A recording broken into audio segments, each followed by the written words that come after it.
7, 6, 5, 4, 3, 2, 1. You'll never have the sacred stone. Oh, this you crazy mother. Hey, so welcome back to my channel. This is going to be a recap of the Umbrella Academy Season 2, Episodes 2 and 3. So 2 opens with Hazel. He bursts into the handler's room and basically shoots her in the head. And the handler, if you don't remember from Season 2, was the shot caller. She was the one who gave the orders and the whole nine. So he bursts into her room and he ends up shooting her in the head. And she's there on the bed. Okay, so her body's being transported and they're about to toss her into a furnace and she wakes up. And so 3 months later she goes back to the office, and it was so funny because she took her coat off and she was expecting things to be as they were when she left.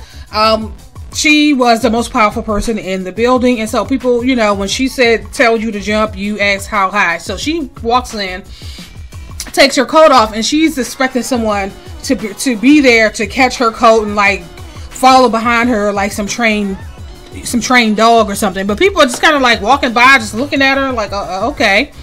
So she makes it up to her office, and she noticed that she can see that her office is different, and AJ is there. Now I'm not really exactly sure who AJ is. I don't remember him from the first season, but he's there, and he's basically telling her that she's being demoted, and that, you know, she was going to keep all her benefits and all that, and the parking and the whole thing, but that this was like this issue with 5 and the whole situation was one basically screw up too far. And of course she blamed Cha-Cha and Hazel, and they're basically like, you know what, after what you've done, you should be happy that you still have a job. And so when he introduced her to her new supervisor, it was like this little short this little short guy. I don't remember him from the first season either, but his name is Herb, and he's probably like 5 feet tall. And she's like, I've taken turds bigger than Herb. And he's like,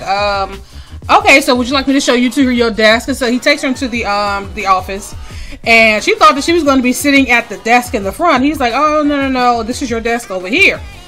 And that's my desk up at the front, right? And if you have any questions, you can just walk up and then, you know, you can talk to me anytime, right? So she sits at the desk, and the woman behind her said that it's salsa day or something at work, and if, you know, she would like to sit, you know, join them for lunch. And she was basically like, if you say anything else to me, I'm gonna staple your face to the wall or something.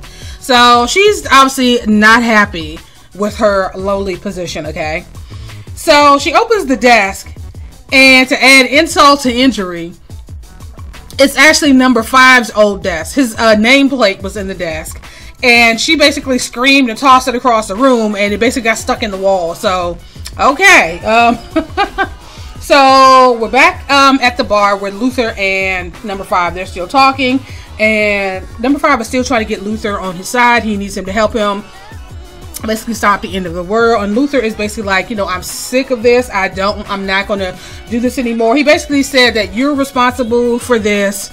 I've been here a year. I've been on my own. I've been alone, and you know, I just don't want to be bothered with this. He's just not, he has no interest in it. And so while they were talking, this woman walked up and said that there's this guy causing a disturbance, and they basically need Luther to escort him out.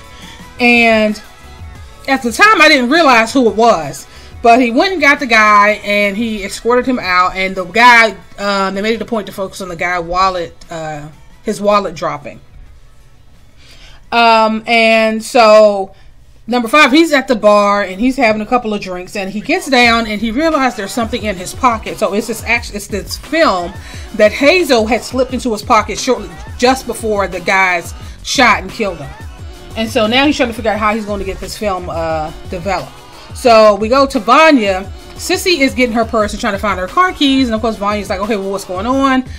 Carl, she has to go pick Carl up. You know, he's drunk and he needs to ride home. So it was actually Carl that was causing the disturbance, and the guy that Luther had tossed out. And so I can't remember the son's name. Harlan, I think that's his name. The Sissy and Carl's son's name is Harlan, this is who Vanya babysits, he wakes up and he's, you know, kind of in the mode. He's on the spectrum. So you're not really sure, you know, what is going on with him, but he started to have some sort of fit because his mom was about to leave. And so Vanya decided she would go and pick him up. So she goes pick him up and he's just sitting outside. And he's like, and she, you know, is Sissy upset? You know, she hates me because remember when he left in the first episode, he said he was going to work to close this deal and that he would see her in the morning. But he was actually at this club with these, you know, with the dancers and whatnot, getting drunk. And so he's expecting there's going to be a situation when he gets home, and he's talking to Vanya, and she was like, no, you know, she loves you, but she's just upset that you lied to her, And so Luther sees the wallet and he sees it belongs to the guy, and so he goes out just as Vanya was getting in the car. So he recognized the Vanya, but Vanya didn't. She saw him. They locked eyes, but she really didn't know who he was. And so of course he's standing there like, oh, okay, so wow, because all this time he thought that he, like most of them, thought that he was alone. Okay, so we flash to Diego and Lila, who's the woman who helped, you know, who he escaped with. So they're still on the run, and he's, you know, telling her that he thinks it's best for them to separate, that it's dangerous, and so, you know, they have to change their clothes because obviously they still wearing their hospital clothes that the people at the hospital gave them, so they're changing their clothes. And somehow this woman, we still don't know who Lila is. I still feel like she's a plant. I don't know. She was able to hotwire this car, so they decided to steal this car, and they hotwired this car. Okay. So, Allison and Raymond, her husband, they're, you know, it's still, you know, they're at home, sitting on the couch watching TV, and as you know, there's some knock on the door. They open the door, it's two cops. Obviously, there was going to be repercussions for what happened between Allison and this white guy who decided to stick his nose in their business. So they come through and they handcuffs him, but of course not before assaulting him. And they have a gun trained on her while they put him in handcuffs, and he's basically telling her to calm down, you know, that it's fine. We're just gonna let this play out because he doesn't want things to escalate. He don't want, you know, at this point he doesn't know who she is, so it's like you know, he's like, okay, I don't want them to shoot my wife in the head, you know, kill us in this house, and it just be a whole mess. So he's telling her to calm down. And she initially started to use her powers, but then decided not to. I'm not really sure what happened there. And so they end up taking him away. Now, while they were escorting him out, obviously the neighbors are all standing around trying to figure out what the hell is going on. And then you see the assassins who killed Hazel. They're sitting in a truck outside their house, like watching this whole thing. So now they know where Allison is. So number 5 and Elliot, he goes back to Elliot to see if Elliot can develop the film or find some way to play the film so they can see what exactly is going on with this. So he leaves. So while they were talking, Elliot has a police scanner, and they were talking about some escape. These 2 people escaped from the hospital. So he automatically knows Diego. So he leaves, obviously, to find out what the hell Diego was up to, because the last time they talked, Diego's whole focus was getting Lee Harvey Oswald. Okay. So Diego and Lila, they're sitting in the stolen car outside of Lee Harvey Oswald's house, and he's telling her, you know, basically told her that he's trying to stop this guy from assassinating President Kennedy.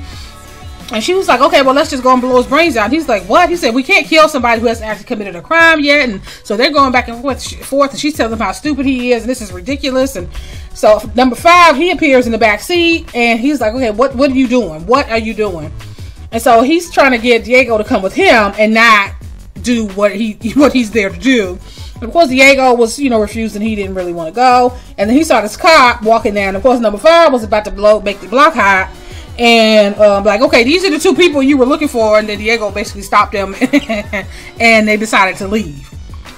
So Allison is now at the police station. It's the next morning, and she's trying to see her husband. Of course, they're not, you know, they're really not trying to let her see him. They said that asked her who she was, and of course she identified herself as as his wife. And if you're not a lawyer, you're not gonna be able to see them, so you need to go and have a seat. And so she goes and have a seat. So we go to the cell. This guy, they bring some guy in, arrest him for, he was putting up posters or something. I don't know what this guy was doing, but they end up tossing him in a cell where he meets his prophet. And of course, his prophet is damn Klaus. So Klaus is in jail, obviously from stealing that man's truck. And he recognized Klaus. He's like, oh, oh my God, I saw you speak at Berkeley in 1960, and he was just so enamored with Klaus. And so Klaus ends up getting up and he moves over to the side, and then him and Raymond start talking. Of course, he doesn't know who Raymond is. They don't know each other, but they're just shooting the breeze. And eventually the guy comes and tells Klaus that he can leave, that the governor has basically dropped all the charges. So Klaus knows some people in high places. And as he was leaving, the guy, they finished their conversation, and Raymond was like, be sure to let him know that me and my other brothers here are being held without cause. And so of course Klaus was like, is that true? And the cop was like, what did he say? Write a complaint or something. So he pushed Klaus on out the way and just, shuttled him on out the police station. So at this point, you're sitting there anticipating that him, Klaus, and Allison are going to cross paths, but apparently that did not happen. So, number 5, Diego and Lilo, they get back to Elliot's place, and he has this gun trained on them because he's seen the video, and he's asking, where the hell did you get this video? Da, da, da. And so at number 5 and Diego disarm him, and they sit to watch this video, and it's actually the Frank film. They were actually there, when Kennedy was shot, and what they saw on the camera was their father. So they're like, okay, what the hell was he doing? What the hell was he doing there, basically? And so they're now scratching their heads like, what in the world is going on here? So they're back at Sissy and so Vanya is out in the yard. Sissy is hanging up laundry, and Harlan, he wants to play hide and seek. So Vanya's playing hide and seek with him. Of course, Luther pulls up because he has Carl's wallet, which of course has his ID with his address on it, and he has a gun beside him because remember, his last encounter with Vanya wasn't the best. And so Vanya goes into the barn to she's looking for Harlan, and Luther walks in, and he basically, he's talking to her, but she clearly, first I thought she was faking, but she's like really just has no idea who he is, because when she initially appeared in 1960, when did she get there? 61, 62? She was actually hit by a car. That's how she met the Sissy and Carl. She was injured, and they took her home, and basically she's been with them ever since. And so she doesn't really know. She doesn't know who he is, but he's talking to her like, okay, Vanya, if you're messing with me, I understand. I feel like I need to apologize to you for now. I was more focused on protecting everyone, and I feel like I let you down. Da, da, da. So while this whole conversation is going on, Sissy, I guess, saw him. Well, not yet. She saw him going into the barn, and next thing you know, you hear a gun click behind him, and she has a rifle. And it's like, what the hell are you doing here? Who are you? And so he turns and says, oh, well, your husband dropped his wallet, and I just came to return his wallet. So he gives her the wallet, and he basically left. But Vanya's kind of sitting there like, like she felt like she should know him, but she doesn't know who he is. And so,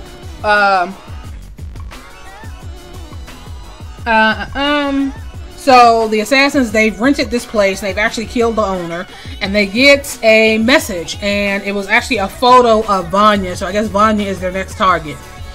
Elliot and number 5, they know that their father has a company. Their father's, in Dallas at this time and actually has a company. And they find the company name, and they go to the office. And of course they break in, and they're trying to basically kind of figure out what exactly is going on here, because they clearly see that it's a front for something, so they don't really know. So Raymond and Allison, she's finally back. She's able to go back and talk to him, and he's basically saying that things are okay, that we need to, what the steps that they need to take. And it was something she said that kind of, he asked about. He said, I heard a rumor, and she was like, what? He said, you said that twice. Like, I heard a rumor. I don't remember that part of it when they arrested him, so I could. I probably should go back and watch that so I can understand what he was saying. And she was like, no, she just played it off like, I don't know what you're talking about. And so as she was leaving, she saw this guy, and he had some writing on his hands, right? and it drew her attention. One hand said hello, and the other hand said goodbye. And she was like, "Excuse me, where did you get that?" And he was like, "Oh, from my prophet." And she was like, "And where can I find this prophet?" So she knows it's Klaus, and she now knows that Klaus is in Dallas. And so I'm assuming at this point she's going to be on the hunt for Klaus and his foolery. So we get to Klaus. Klaus actually breaks into, I guess it would be their estate where they grew up, and he just basically falls asleep on the couch. And what you see over the couch is this huge photo of him looking like Jesus Christ, and both his hands, his palms are out, and one palm says hello, the other palm says goodbye. Klaus is a hot mess. So Sissy and Vanya is sitting at the table. It's later that night, and she's sitting at the table because she's still trying to remember who this guy is, who clearly knows who she is. And her and Sissy started talking, and Sissy basically started looking at her hands, and I guess she was like trying to read her palms or something, and she said, "You have calluses on your finger, so I wonder what that means." And so later that night, she had a dream of her playing the violin, and then she had kind of had a flash of Luther. And so she gets up and she jumps in the car and she goes where we don't know at this point. So Diego and number 5, they're looking around the office and they both hear something. So they've separated. They've gone in separate directions. And Diego was the first person. He heard something. He heard doors opening and closing, and then he followed the sound, and he saw this guy leaving. So he ends up following this guy. Number 5 also hears something, and he's kind of like walking around the office. And that's when he saw a little Pogo. So this is before Pogo. That's his name, Pogo. Before Pogo became the Pogo that they know. He was just a little baby Pogo, right? So he's Diego is following the guy, and eventually the guy kind of disappears, and so he appears behind him, and they start this fight. But of course, he's the one that trained them, so obviously he would know, their moves, even though he doesn't know them yet, technically. So they fight, and it was pretty much even until Diego could have struck him, but he didn't, and then so the man ended up stabbing Diego. And so number 5, he recognized Pogo and went to get him, and Pogo scratched the shit out of him and jumped on out the window and ran off. And so as Diego collapsed, he saw that the man he walked off, and Pogo joined him, and he kind of grabbed Pogo's hand, and they kind of walked off into the night. And that's pretty much how this episode 2 ended. So yeah, that Lord Klaus, bless his heart.